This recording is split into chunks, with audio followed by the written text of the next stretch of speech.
Sumiklab ang sunog sa isang residential building sa Maynila. Nasa 50 pamilya ang apektado. At live mula sa Maynila, may unang balita si Bam Alegre. Bam. Evan, kontrolado na yung apoy na sumiklab dito sa San Bukid, Maynila.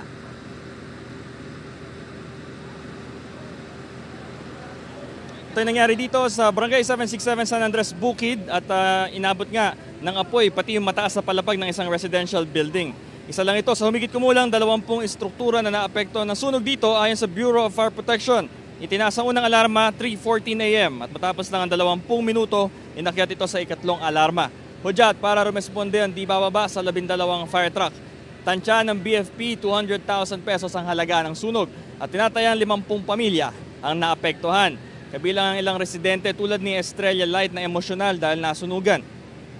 Apektado rin na mag-anak ni na Edith Bayawan, nagdali-dali silang magbitbit ng kanilang mga gamit na masasalba. Pakinggan natin ang pahayag ng mga nasunugan pati ng BFP.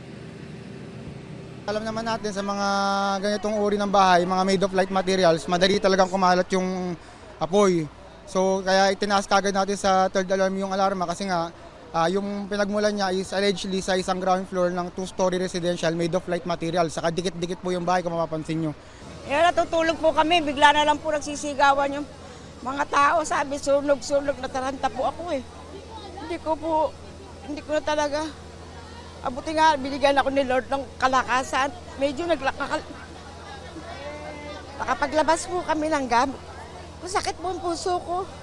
Bigla lang sunog, nagtakbuhan na sila. Tignan namin yung sunog, nandyan na. Nandyan na sa likod na namin.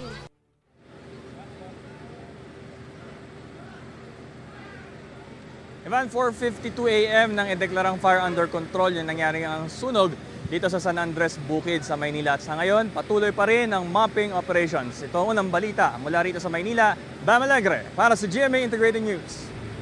Kapuso, huwag magpapahuli sa latest news and updates. Mag-iuna ka sa balita at mag-subscribe sa YouTube channel ng GMA Integrated News.